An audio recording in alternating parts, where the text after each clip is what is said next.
Before Beyonce rocked Cowboy Carter, before black cowgirls were center stage on TikTok, there was a woman who went by the name of Boots. And she didn't ride for applause or notoriety. She rode for joy. She rode for justice. She rode for every girl that was told she couldn't be in the saddle.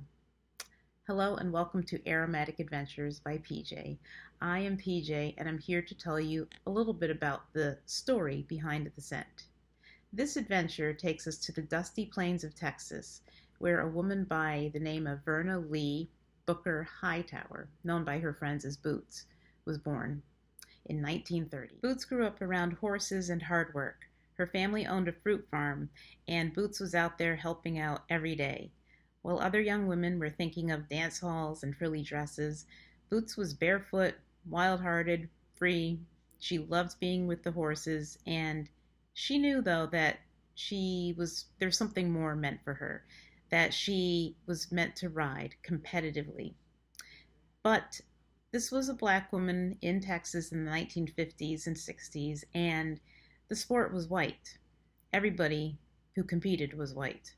And Boots knew that if she was going to actually make it, she was going to face a lot of barricades. She was ready, though. She went through all of the rejection, the ridicule, she faced it all. And she didn't just place, she dominated. Boots trained, and boy did she train. Most of her training was done at the Diamond L Ranch near her home in Houston. The Diamond L was owned by a black cowboy by the name of J.L. Sweeney.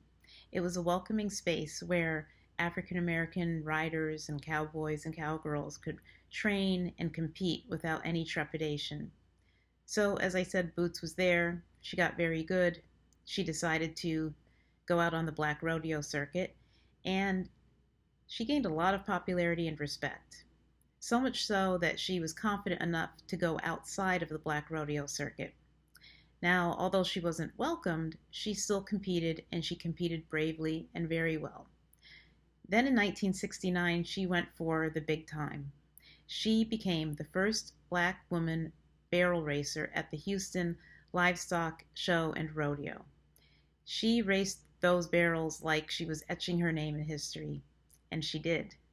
But Boots didn't just stop at the arena. She did so many other things.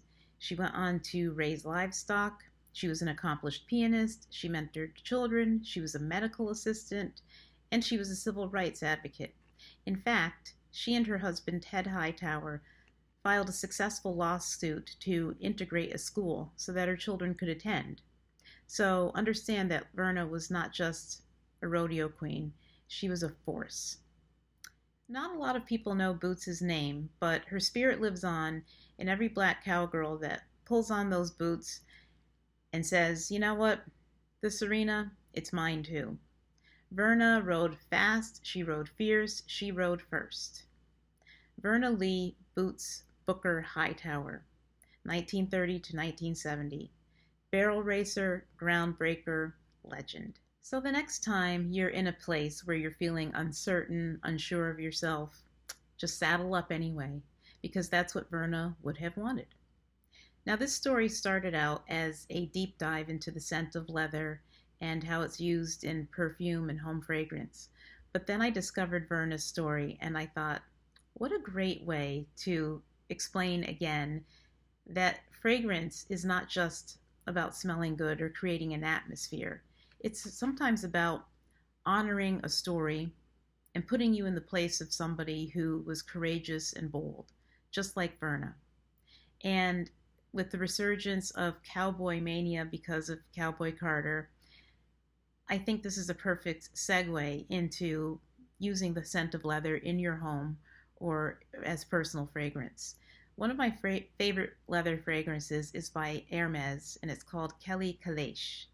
It's mainly leather, has a bit of rose though, and so it's less tannery, but it's a bit of sophistication. That rose adds a beautiful note.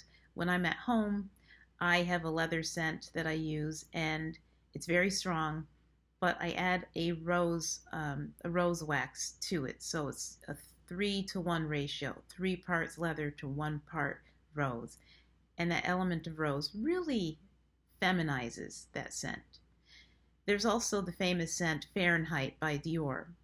That came out in the 80s, I believe, and it was very leather rich.